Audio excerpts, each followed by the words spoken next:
누가복음 1장. 우리 가운데서 일어난 일에 대하여 차례대로 쓰려고 한 사람들이 많이 있었습니다. 이 사람들은 처음부터 이 일을 목격한 사람들, 즉 말씀의 종들이 우리에게 전하여 준 대로 기록하였습니다. 존귀하신 데오빌로 각하, 저도 이 모든 일을 처음부터 자세히 조사하였으므로 이 일을 가깝게 차례대로 기록하여 드리는 것이 좋다고 생각합니다. 이는 이미 배우신 것들이 모두 사실이라는 것을 알게 하려는 것입니다. 유대왕 헤롯 시절에 아비아조의 사가랴라고 하는 제사장의 한 사람이 있었습니다.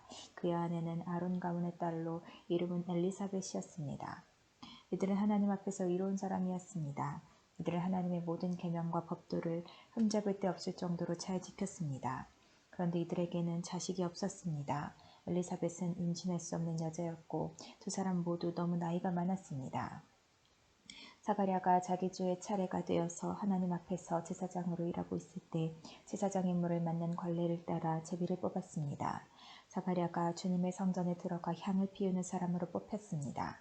분향 시간에 다른 사람들은 밖에서 기도를 하고 있었습니다. 그때 주님의 천사가 사가랴 앞에 나타나 분향하는 제단 오른쪽에 섰습니다. 사가랴는 천사를 보고 매우 놀라서 두려움에 휩싸였습니다. 천사가 그에게 말했습니다. 사가랴야, 두려워하지 마라. 네 기도를 하나님께서 들으셨다. 내 아내 엘리사벳이 아들을 가지게 될 것이다. 그의 이름을 요한이라고 하여라. 그 아들은 내게 기쁨과 즐거움이 될 것이다. 또한 많은 사람들이 그가 태어남을 즐거워할 것이다. 그 아들은 하나님 앞에서 큰 인물이 될 것이다. 그는 포도주와 술을 마시지 않으며 어머니 뱃속에 있을 때부터 성령으로 충만해질 것이다. 그는 이스라엘 자손들 중에서 많은 사람들을 주 하나님께로 돌아오게 할 것이다. 그는 엘리야의 심령과 능력을 가지고 주님보다 먼저 올 것이다. 그래서 아버지의 마음을 자녀에게로 향하게 하며 순종하지 않는 사람들을 의인의 지혜로 돌아서게 할 것이다. 그래서 사람들에게 주님을 맞을 준비를 하게 할 것이다. 사가랴가 천사에게 말하였습니다. 이 일이 일어날지 제가 어떻게 알겠습니까? 저는 늙었고 제 아내 또한 늙었습니다. 천사가 사가랴에게 대답하였습니다. 나는 하나님 앞에서 섬기고 있는 가브리엘이다. 하나님께서 이 기쁜 소식을 전하라고 나를 너에게 보내셨다. 들어라, 때가 되면 이루어질 내 말을 네가 믿지 않았으므로 이 일이 이루어질 때까지 너는 말을 하지 못하게 될 것이다. 사람들이 밖에서 사가랴를 기다리고 있었습니다. 사람들은 그가 성전에서 늦어지는 것을 이상하게 생각하였습니다. 사가랴가 밖으로 나왔는데 아무 말도 할 수 없었습니다. 사람들은 그가 성전 안에서 환상을 본 줄 알게 되었습니다. 사가랴는 단지 손짓만 할 뿐 말을 하지 못했습니다. 제사장 직무 기간이 끝난 뒤에 사가랴는 집으로 돌아갔습니다. 그 후에 엘리사벳이 임신하게 되었습니다. 그녀는 임신한 후 5달 동안 집 밖에 나오지 않았습니다. 그녀가 말했습니다. 주님께서 나를 너그러이 돌보아 주셔서 아이를 주심으로 사람들로부터 당하는 내 부끄러움을 없애주셨다. 임신한 후 6째 달에 하나님께서 가브리엘 천사를 나사렛이라고 하는 갈릴리의 한 마을로 보내셨습니다. 가브리엘은 다윗 가문의 요셉이라고 하는 사람과 약혼한 처녀에게 가게 되었습니다. 이 처녀의 이름은 마리아였습니다. 천사가 마리아에게 와서 말했습니다. 은혜를 입은 여인이여 기뻐하여라. 주께서 당신과 함께하게 된다. 마리아는 천사의 말을 듣고 너무나 놀라서 이게 도대체 무슨 소리인가 하고 생각하였습니다. 천사가 마리아에게 말했습니다. 마리아야, 두려워하지 마라. 하나님께서 내게 은혜를 베푸신다. 보아라, 네가 아이를 임신하게 되어 아들을 낳을 것이다. 너는 그 이름을 예수라고 하여라. 그는 크게 되어 가장 높으신 분의 아들이라고 불릴 것이다. 주 하나님께서 그에게 그의 조상 다윗의 왕좌를 주실 것이다. 그는 영원히 야곱의 집을 다스릴 것이며 그의 나라는 끝이 없을 것이다. 마리아가 천사에게 말했습니다. 나는 남자를 알지 못하는 처녀인데 어떻게 이런 일이 있을 수 있습니까? 천사가 마리아에게 대답했습니다. 성령이 내게 내려오시고 가장 높으신 분의 능력이 너를 감싸주실 것이다. 태어날 아이는 거룩한 분, 하나님의 아들이라고 불릴 것이다. 보아라, 내 친척 엘리사벳도 나이가 많지만 임신하였다. 그는 임신하지 못한다고 생각하였으나 벌써 임신한 지 6달이 되었다. 하나님께서는 하지 못하실 일이 없다. 마리아가 말했습니다. 보소서, 저는 주님의 여종이오니 당신의 말씀대로 제게 이루어질 것을 믿겠습니다. 그래서 천사가 마리아에게서 떠나갔습니다. 그 무렵에 마리아가 일어나 유대 지방 산골에 있는 동네로 서둘러 갔습니다. 사가랴의 집으로 들어가서 엘리사벳에게 인사하였습니다. 엘리사벳이 마리아의 인사를 받을 때 아기가 뱃속에서 뛰놀았습니다. 엘리사벳이 성령으로 충만하여져서 큰 소리로 외쳤습니다. 당신은 여인들 중에서 가장 복받은 자입니다. 당신의 뱃속에 있는 열매가 복됩니다. 내 주님의 어머니께서 내게 오시다니 무슨 일입니까? 보소서, 당신이 인사하는 소리가 내 귀에 들릴 때에 내 뱃속의 아이가 기뻐서 뛰어놀았습니다. 주님께서 말씀하신 것이 이루어질 것을 믿은 자는 복이 있습니다. 마리아가 말하였습니다. 내 영혼이 주님을 찬양합니다. 내 영혼이 너희 구주 하나님을 기뻐합니다. 그것은 주님께서 이 여종의 비천함을 돌보셨기 때문입니다. 이제부터는 모든 세대가 나를 복되다 할 것입니다. 그것은 전능하신 분이 내게 이 큰 일을 행하셨기 때문입니다. 주님의 이름은 거룩합니다. 주님의 자비하심은 하나님을 두려워하는 자에게 대대로 있을 것입니다. 주님은 강한 팔로 권능을 행하시고 마음이 교만한 자를 흩으셨습니다. 하나님은 왕들을 왕좌로부터 끌어내리시고 낮고 천한 사람들을 높이셨습니다. 굶주린 사람들을 좋은 것으로 채우시고 부자를 빈손으로 돌려보내셨습니다. 주님은 자비를 기억하시며 주님의 종 이스라엘을 도우셨습니다. 우리 조상들에게 말씀하신 대로 아브라함과 그 자손들을 영원히 도우실 것입니다. 마리아는 엘리사벳과 함께 석 달쯤 있다가 집으로 돌아갔습니다. 해산할 날이 이르러 엘리사벳은 아들을 낳았습니다. 이웃사람들과 친척들은 주께서 엘리사벳에게 큰 은혜를 베푸신 것에 대고 함께 기뻐하였습니다. 이 사람들은 아이가 태어난 지 8일째 되는 날에 아이에게 할례를 하라고 왔습니다. 이들은 아버지 이름을 따서 아이의 이름을 사게라라고 지으려고 하였습니다. 그러자 아기 어머니가 말했습니다. 안 됩니다. 요한이라고 지어야 합니다. 사람들이 엘리사벳에게 말했습니다. 하지만 당신 가문 중에 그런 이름을 가진 사람은 하나도 없어요. 사람들은 아버지인 사가랴에게 손짓을 하여 아이의 이름을 무엇이라고 짓기 원하는지 물었습니다. 그러자 사가랴는 쓸 것을 달라고 하여 아기 이름은 요한이라고 썼습니다. 이를 본 사람들이 모두 이상히 여겼습니다. 그 즉시 사가랴의 입이 열리고 혀가 풀려 하나님을 찬양하였습니다. 주변에 있는 사람들이 모두 두려워하였고 이 모든 이야기는 유대 온 산골에 전해졌습니다. 이야기를 들은 사람은 모두 이 사실을 마음에 새기며 이 아이가 장차 어떤 인물이 될까 하고 말했습니다. 그것은 주님의 손이 아이와 함께 하셨기 때문입니다. 요한의 아버지 사가랴가 성령으로 충만하여 예언하였습니다. 주 이스라엘의 하나님은 찬양을 받으실 분이시다. 주께서 백성들을 돌보시며 구원을 베푸셨다. 하나님의 종 다윗의 집에서 우리를 위한 구원의 뿔을 드셨다. 옛날 거룩한 예언자의 입으로 말씀하셨다. 우리를 원수에게서 구원하시고 우리를 미워하는 모든 사람의 손에서 건져내셨다. 주님께서 우리 조상에게 자비를 베푸시고 거룩한 언약을 기억하셨다. 이것은 우리에게 주시려고 우리 조상 아브라함에게 하신 맹세다. 우리를 원수들의 손에서 구원하셔서 두려움 없이 주님을 섬기게 하셨고 평생 동안 주님 앞에서 거룩하고 의롭게 살아가게 하셨다. 아기야, 너는 가장 높으신 분의 예언자로 불릴 것이다. 네가 주님보다 앞서가며 주님의 길을 준비할 것이다. 백성들에게 죄를 용서받는 구원의 지식을 줄 것이다. 우리 하나님의 사랑과 자비로 인하여 떠오른 태양이 높은 곳에서 어두움과 죽음의 그늘에 앉은 우리들에게 빛을 비출 것이다. 그래서 우리의 발을 평화의 길로 인도하실 것이다. 아기는 자라서 심령이 강해졌습니다. 요한은 이스라엘 백성 앞에 나타나는 날까지 광야에서 살았습니다. 2장. 그때에 아구스도 황제가 내린 칙령에 따라 온 나라가 호적 등록을 하게 되었습니다. 이것은 구레뇨가 시리아의 총독으로 있을 때 행한 첫 번째 호적 등록이었습니다. 그래서 모든 사람들이 호적을 등록하러 고향으로 가게 되었습니다. 요셉도 다윗 가문의 자손이었으므로 갈릴리 나사렛을 떠나 유대 지방에 있는 다윗의 마을로 갔습니다. 이 마을은 베들레헴이라고 불렸습니다. 그는 약혼한 마리아와 함께 호적을 등록하러 갔습니다. 마리아는 그때 임신 중이었습니다. 이들이 베들레헴에 있는 동안 아기를 낳을 때가 되었습니다. 마리아는 마국간에서 첫 아들을 낳아 포대기에 싸서 구유에 눕혀 두었습니다. 그것은 여관에 이들이 들어갈 빈 방이 없었기 때문입니다. 그 근처 들판에서 목자들이 밤에 양떼를 지키고 있었습니다. 주님의 천사가 갑자기 이들 앞에 나타났습니다. 주님의 영광이 그들을 둘러 비추자 이들은 몹시 두려워하였습니다. 천사가 그들에게 말했습니다. 두려워 마라, 부하라. 모든 백성을 위한 큰 기쁨의 소식을 가지고 왔다. 오늘 다윗의 마을에 너희를 위하여 구세주께서 태어나셨다. 그는 곧 그리스도 주님이시다. 포대기에 쌓여 구유에 누워있는 아기를 볼 것인데 이것이 너희에게 주는 증거이다. 갑자기 그 천사와 함께 많은 하늘 군대가 나타나 하나님을 찬양하였습니다. 높은 곳에서는 하나님께 영광, 땅에서는 하나님께서 기뻐하시는 사람들에게 평화. 천사들이 목자들에게서 떠나 하늘로 사라지자 목자들이 서로 말했습니다. 베들레헴으로 어서 가서 주께서 우리에게 알려주신 일이 일어났는지 확인합시다. 이들은 서둘러 가서 마리아와 요셉 그리고 고유의 누인 아기를 보았습니다. 목자들이 확인하고 이 아이에 대하여 자기들이 들은 것을 그들에게 이야기해 주었습니다. 목자들의 말을 듣고 사람들은 모두 놀랐습니다. 그러나 마리아는 이 모든 말을 마음속에 소중히 간직하였습니다. 목자들은 돌아가면서 천사들이 일러준 대로 자기들이 듣고 보았으므로 하나님께 영광을 돌리고 찬양을 드렸습니다. 태어난 지 8일째 되는 날에 아기는 할례를 받았고 그 이름을 예수라고 하였습니다. 이 이름은 아기가 뱃속에 있을 때에 천사가 일러준 것이었습니다.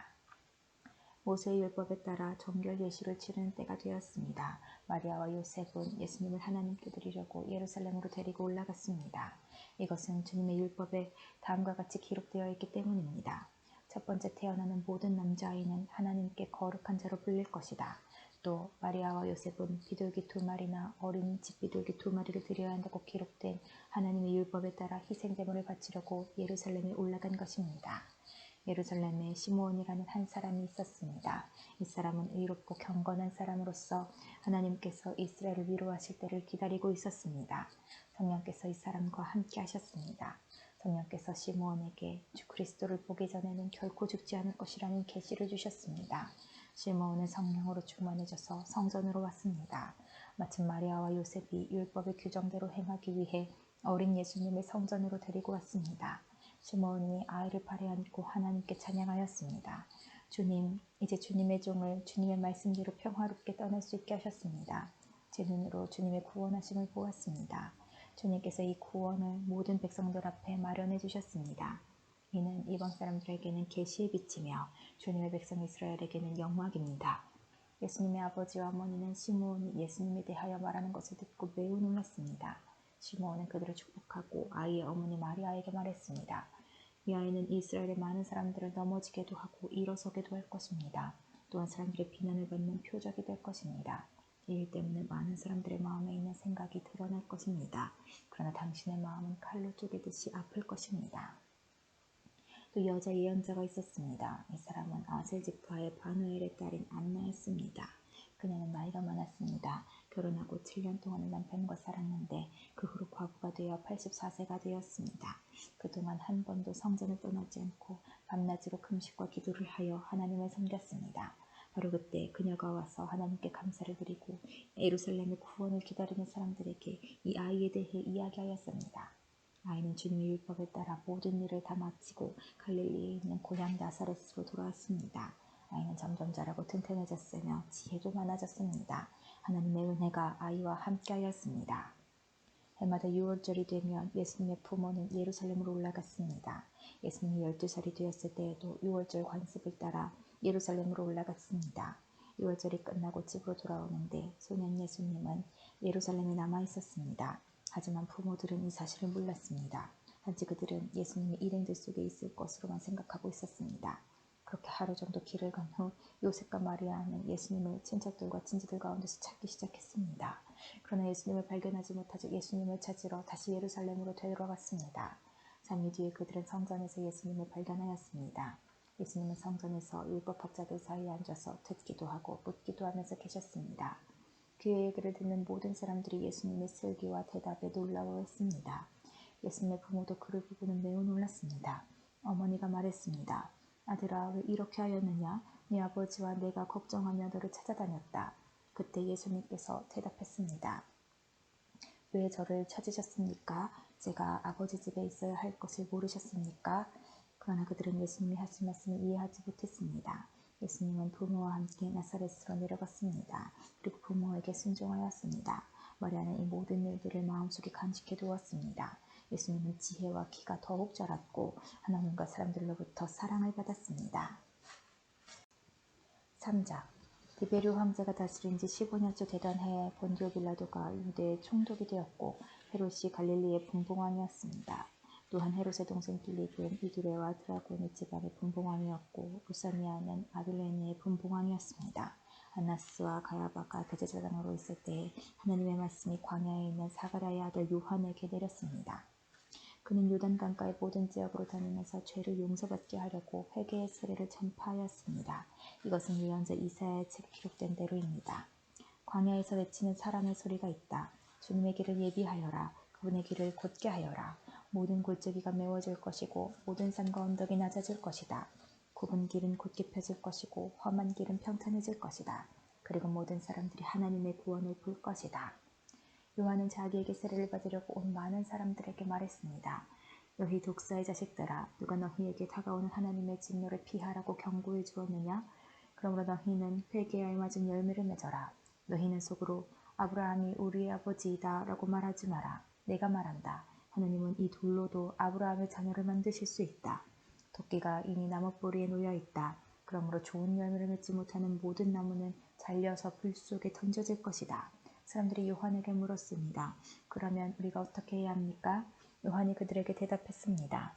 옷이 2벌 있는 사람은 하나도 없는 사람에게 나누어 주고 양식이 있는 사람도 이와 같이 하여라. 세리들도 세례를 받으러 왔습니다. 그들도 요한에게 물었습니다. 선생님, 우리는 어떻게 해야 합니까? 요한이 그들에게 말했습니다. 세금을 거두도록 지시받은 액수 이상으로 거두지 마라. 군인들도 요한에게 물었습니다. 우리는 어떻게 해야 합니까? 요한이 그들에게 말했습니다. 사람들로부터 강제로 돈을 뺏지 마라. 거짓으로 고발하지 마라. 그리고 임금으로 받는 돈을 만족하게 여겨라. 백성들은 그리스도를 기다리고 있었기에 혹시 요한이 그리스도일지도 모른다는 생각을 마음속으로 하였습니다. 요한이 모든 사람들에게 대답하였습니다. 나는 물로 세례를 주지만 나보다 더 능력 있으신 분이 오실 것이다. 나는 그의 신발끈을 풀기에도 부족하다. 그는 너희에게 성령과 불로 세례를 주실 것이다. 사장마당을 깨끗게 하고 알곡을 곳간에 저장하기 위해 그분은 손에 키를 드셨다. 죽정이는 꺼지지 않는 불에 태워버릴 것이다. 요한은 이외에도 많은 권면을 하면서 백성들에게 복음을 전파하였습니다. 헤롯 분봉왕은 헤로디아의 일과 그 외에도 그가 저지른 여러 가지 악한 일 때문에 요한에게 책망을 받았습니다. 거기에다가 헤롯은 한 가지 악을 더 저질렀습니다. 그것은 요한을 감옥에 가둔 것입니다. 모든 사람들이 세례를 받았을 때 예수님께서도 세례를 받으셨습니다. 예수님이 기도하고 계실 때 하늘이 열렸습니다. 그리고 성령이 비둘기의 모습으로 예수님께 내려왔습니다. 하늘로부터 너는 내 사랑하는 아들이다. 내가 너로 말미암아 기쁘다. 라는 목소리가 들렸습니다. 예수님께서 일을 시작하신 때는 30세쯤이었습니다. 사람들은 예수님을 요셉의 아들로 여겼습니다. 요셉은 헬리의 아들입니다. 헬리는 마따스의 아들이고 마따스는 레위의 아들입니다. 레위는 멜기의 아들이고 멜기는 얀나의 아들입니다. 얀나는 요셉의 아들입니다. 요셉은 마따디아의 아들이고 마따디아는 아모스의 아들입니다. 아모스는 나홈의 아들이고 나홈은 에슬리의 아들입니다. 에슬리는 락게의 아들입니다. 락게는 마앗의 아들이고 마앗은 마따디아의 아들입니다. 마따디아는 서머인의 아들이고 서머인은 요색의 아들입니다. 요색은 요다의 아들입니다. 요다는 요하난의 아들이고 요하난은 레사의 아들입니다. 레사는 수룹바벨의 아들이고 수룹바벨은 스알디엘의 아들입니다. 스알디엘은 네리의 아들입니다. 네리는 멜기의 아들이고 멜기는 아띠의 아들입니다. 아띠는 고삼의 아들이고 고삼은 엘마담의 아들입니다. 엘마담은 에르의 아들입니다. 에르는 예수의 아들이고 예수는 엘리에서의 아들입니다. 엘리에서는 요림의 아들이고 요림은 마따스의 아들입니다. 마따스는 레이의 아들입니다. 레이는 시므온의 아들이고 시므온은 유다의 아들입니다. 유다는 요셉의 아들이고 요셉은 요남의 아들입니다. 요남은 엘리야김의 아들입니다. 엘리야김은 멜레아의 아들이고 멜레아는 멘나의 아들입니다. 멘나는 마따다의 아들이고 마따다는 나단의 아들입니다. 나단은 다윗의 아들입니다. 다윗은 이새의 아들이고 이새는 오벳의 아들입니다. 오벳은 보아스의 아들이고 보아스는 살몬의 아들입니다. 살몬은 나손의 아들입니다. 나손은 아미나답의 아들이고 아미나답은 아드민의 아들입니다.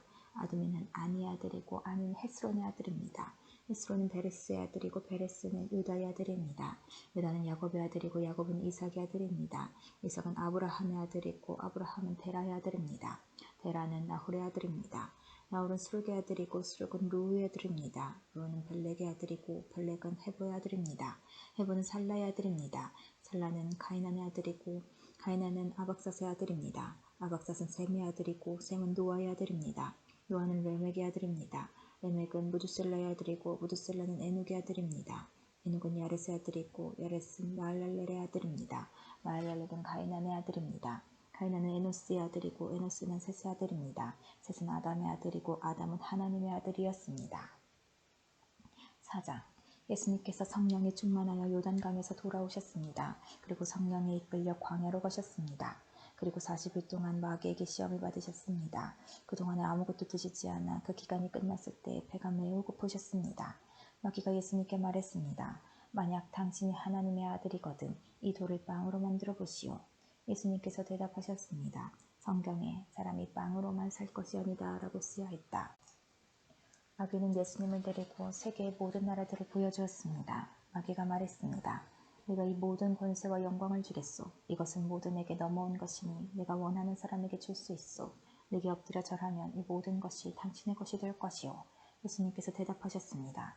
성경에 주 너희 하나님을 예배하고 오직 그분만을 섬겨라 라고 쓰여 있다. 마귀가 예수님을 예루살렘으로 데리고 가서 성전 꼭대기에 세우고 말했습니다. 만일 당신이 하나님의 아들이거든 여기서 뛰어내리시오. 성경에 이렇게 쓰여 있소. 그가 너를 위하여 천사에게 명령하여 너를 지킬 것이다. 그들이 손으로 너를 붙들어 네 발이 바위 위에 부딪히지 않게 할 것이다. 예수님께서 대답하셨습니다. 성경에 주 너의 하나님을 시험하지 마라고 쓰여 있다. 온갖 시험에 마친 마귀는 더 좋은 기회를 누리려고 잠시 동안 예수님을 떠나갔습니다. 예수님께서 성령의 능력을 가지고 갈릴리로 되돌아가셨습니다. 예수님에 대한 소문이 모든 지역에 퍼졌습니다. 예수님께서는 회당에서 가르치셨으며 모든 사람들로부터 영광을 받으셨습니다. 예수님께서 자라나신 나사렛에 도착했습니다. 평소의 습관처럼 예수님께서 안식일에 회당으로 가셔서 성경을 읽으려고 일어나셨습니다. 예수님께서는 예언자 이사야의 책을 건네받으시고 책을 펴서 이렇게 기록된 곳을 찾아 읽으셨습니다. 주님의 성령이 내게 내리셨다. 이것은 하나님께서 내게 기름을 부으셔서 가난한 자에게 복음을 전파하게 하려는 것이다. 포로들에게 자유를 선포하고 못 보는 자들에게 다시 볼 수 있음을 선포하고 억눌린 사람들에게 해방을 선포하려고 나를 보내셨다. 주님의 은혜의 해를 선포하라고 하셨다. 예수님께서 책을 덮으시고 시중 드는 사람에게 되돌려 주신 후 자리에 앉으셨습니다. 회당에 있던 모든 사람들의 눈이 예수님께로 쏠렸습니다. 예수님께서 그들에게 말씀하기 시작하셨습니다. 이 성경 말씀은 오늘 이 말씀을 듣는 사이에 이루어졌다. 모든 사람들이 예수님에 대해 한마디씩 말하였습니다. 그리고 예수님의 입에서 흘러나오는 은혜의 말씀이 이상하게 생각했습니다. 그러면서 이 사람이 요셉의 아들이 아니냐 하고 말했습니다. 예수님께서 그들에게 말씀하셨습니다. 나는 당신들이 속담에 빗대어 나에 대해 의사여니 자신이나 고쳐라. 당신이 가버나움에서 행한 일을 들었는데 여기 고향에서도 그 일을 한번 해보아라고 한 것을 안다. 내가 진정으로 너희에게 말한다. 예언자는 고향에서 환영받지 못한다. 내가 진정으로 너희에게 말한다. 엘리야 시대에 3년 6개월 동안 하늘이 닫혀 온 땅에 가뭄이 몹시 심했을 때 이스라엘에 많은 과부가 있었다. 그러나 엘리야는 이들 가운데 그 누구에게도 보냄을 받지 않았고 오직 시돈 지방의 사렙다에 있는 과부에게만 보내졌다. 또 엘리사 예언자 시대에 이스라엘에는 많은 문둥병 환자가 있었다. 그러나 시리아 사람 나아만 외에는 아무도 깨끗하게 되지 못했다. 회당에 있던 모든 사람들의 이 말을 듣고 몹시 화를 냈습니다. 이 사람들은 들고 일어나 예수님을 마을 밖으로 쫓아냈습니다. 이들은 마을이 세워진 언덕의 벼랑까지 예수님을 끌고 가서 밑으로 밀쳐 떨어뜨리려고 하였습니다. 그러나 예수님께서는 사람들 사이를 지나 갈 길을 가셨습니다. 예수님께서는 갈릴리의 가버나움이란 마을로 내려가셔서 안식일에 사람들을 가르치셨습니다. 사람들은 예수님의 가르침에 놀랐습니다. 그것은 예수님의 말씀에 권위가 있었기 때문입니다. 회당에 더러운 귀신의 영에 사로잡힌 사람이 있었습니다. 그가 큰 소리로 외쳤습니다. 나사렛 사람 예수님, 당신이 우리와 무슨 상관이 있습니까? 우리를 없애려고 오셨습니까? 나는 당신이 누군지 압니다. 당신은 하나님의 거룩한 자입니다. 예수님께서 그를 꼬집으셨습니다. 조용히 하여라. 그리고 이 사람에게서 나와라. 귀신이 그를 사람들 한가운데 쓰러뜨려 놓고 떠나갔는데 그 사람에게 상처는 입히지 않았습니다. 사람들은 매우 놀라며 서로 말했습니다. 이것이 무슨 말씀인가? 권위와 능력을 가지고 더러운 귀신에게 명령을 하니 그것들이 나가는구나. 예수님에 관한 소문이 그 주위의 모든 지역에 점점 퍼져나갔습니다. 예수님께서 회당을 떠나 시몬의 집으로 들어가셨습니다. 그런데 시몬의 장모가 높은 열로 심하게 앓고 있었습니다. 사람들이 그를 위해 예수님께 부탁을 드렸습니다. 예수님께서 시몬의 장모에게 가까이 다가가 보시고 열병을 꼬집으셨습니다. 그러자 열이 내리고 장모는 즉시 일어나서 예수님과 제자들을 섬겼습니다. 해가 질 때 사람들은 여러 가지 병을 앓고 있는 사람들을 예수님께로 데리고 왔습니다. 예수님께서 그들 모두에게 손을 얹으시고 고쳐주셨습니다. 귀신들도 많은 사람에게서 떠나가며 소리를 질렀습니다. 당신은 하나님의 아들입니다. 그러나 예수님께서 귀신들을 꾸짖어 말하지 못하게 하였습니다. 그것은 이들이 예수님이 그리스도라는 것을 알고 있었기 때문이었습니다. 날이 밝자 예수님께서 조용한 곳으로 가셨습니다. 사람들이 예수님을 찾아다니다가 결국 예수님께로 왔습니다. 사람들은 예수님을 자기들에게서 떠나시지 못하도록 곁에 모시려고 하였습니다. 그러나 예수님께서 그들에게 나는 다른 마을에서도 하나님 나라를 전하여야 한다. 내가 이 목적으로 보내심을 받았다고 말씀하셨습니다. 예수님은 회당에서 복음을 선포하셨습니다. 5장 사람들이 예수님께 몰려들어 하나님의 말씀을 듣고 있을 때였습니다. 예수님은 게네사렛 호숫가에 서 계셨습니다. 예수님께서 호숫가에 배 두 척이 놓여있는 것을 보셨습니다. 어부들은 배에서 내려 그물을 씻고 있었습니다. 예수님께서 그중 하나인 시몬의 배에 오르셨습니다.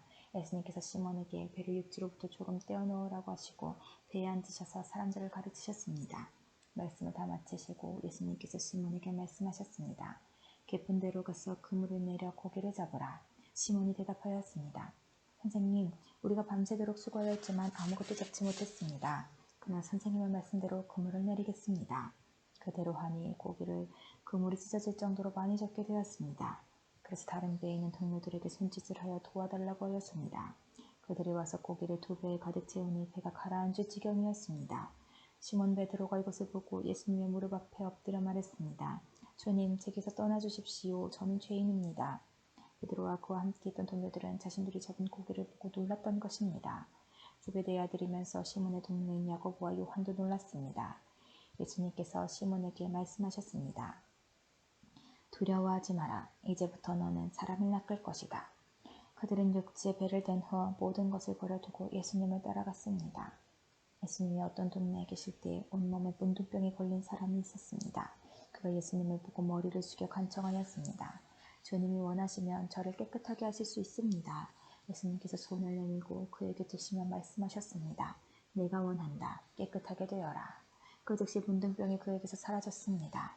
예수님께서는 이 일을 아무에게도 말하지 말라고 이르셨습니다. 그리고 가서 제사장에게 내 몸을 보여라. 또 모세가 명령한 대로 네가 깨끗하게 된 예물을 드려라. 그래서 사람들에게 증거를 삼아라고 말씀하셨습니다. 그런데도 예수님에 관한 소문은 더욱더 멀리 퍼져나갔습니다. 많은 사람들이 예수님의 말씀을 듣고 병을 고치기 위해 모여들었습니다. 그러나 예수님께서는 홀로 광야로 가셔서 기도하셨습니다. 어느 날 예수님께서 가르치고 계실 때 갈릴리와 유대의 모든 마을과 예루살렘에서 온 바리새파 사람과 율법학자들도 거기에 앉아 있었습니다. 주님의 능력이 예수님과 함께 하셔서 사람들을 고쳤습니다. 그때 어떤 사람들이 중풍병에 걸린 사람을 침상에 눕힌 채로 데려왔습니다. 이들은 병자를 데리고 가서 예수님 앞에 보이려고 했습니다. 그러나 사람들이 너무 많아서 예수님께 데리고 갈 방법을 찾을 수가 없었습니다. 그들은 지붕 위로 올라가서 지붕을 뚫고 환자를 침상에 누인 채 예수님 앞 한가운데로 매달아 내렸습니다. 그들의 믿음을 보시고 예수님께서 환자에게 말씀하셨습니다. 친구야, 내 죄가 용서받았다. 율법학자들과 바리새파 사람들이 속으로 생각하기 시작했습니다. 이 사람이 누구인데 하나님을 모독하는가? 하나님 외에 누가 죄를 용서할 수 있단 말인가? 예수님께서 그들의 생각을 아시고 그들에게 대답하셨습니다. 왜 마음속에 그런 생각을 하느냐? 네 죄가 용서받았다라고 하는 것과 일어나 걸어라고 말하는 것 중에서 어느 것이 더 쉽겠느냐? 그러나 인자가 이 세상에서 죄를 용서하는 권세를 가지고 있다는 것을 알려주려는 것이다. 예수님께서 중풍병자에게 말씀하셨습니다. 내가 말한다. 일어나 네 침상을 가지고 집으로 가거라. 그 즉시 그 사람은 사람들 앞에서 일어났습니다. 그리고 자신이 누웠던 침상을 들고 하나님께 영광을 돌리며 집으로 돌아갔습니다. 사람들이 놀라움에 사로잡혔습니다. 사람들은 하나님께 영광을 돌리고 두려워하며 말했습니다. 오늘 우리가 신기한 일을 보았다. 그 후에 예수님께서 길을 가시다가 레위라는 세리가 세관에 앉아있는 것을 보시고 그에게 말씀하셨습니다. 나를 따르라. 레위는 모든 것을 버려두고 일어나 예수님을 따라갔습니다. 레위는 자기 집에서 예수님을 위해 큰 잔치를 베풀었습니다. 거기에는 많은 세리들과 그 밖의 사람들이 함께 음식을 먹고 있었습니다. 바리새파 사람들과 율법학자들이 예수님의 제자들을 비방하였습니다. 왜 당신들은 세리들과 죄인들과 더불어 먹고 마십니까? 예수님께서 그들에게 대답하셨습니다. 의사가 필요한 사람은 건강한 사람이 아니라 병든 사람이다. 나는 의인을 부르려고 온 것이 아니라 죄인을 불러 회개시키려고 왔다. 사람들이 예수님께 말했습니다. 요한의 제자들은 자주 금식하고 기도를 합니다. 바리새파 사람들도 이같이 합니다. 그런데 당신의 제자들은 항상 먹고 마시는군요. 예수님께서 이들에게 말씀하셨습니다. 신랑이 결혼잔치에 손님들과 함께 있는데 이들에게 금식하라고 할 수 없지 않느냐? 그러나 그들이 신랑을 빼앗길 때가 올 텐데 그때는 금식할 것이다. 예수님께서 이들에게 비유를 말씀하셨습니다. 아무도 새 옷에서 한 조각을 떼어내어 낡은 옷에 붙이지 않는다. 만일 그렇게 하면 새 옷은 찢어지고 새 옷에서 떼어낸 그 조각이 낡은 옷에 어울리지도 않을 것이다. 아무도 새 포도주를 낡은 가죽 부대에 넣지 않는다. 만일 그렇게 하면 새 포도주가 그 가죽 부대를 터뜨려서 포도주는 쏟아지고 가죽 부대도 망가질 것이다. 새 포도주는 새 가죽 부대에 넣어야 한다. 아무도 묵은 포도주를 마시고 나서 새 포도주를 원하지 않는다. 왜냐하면 묵은 포도주가 더 좋다라고 하기 때문이다.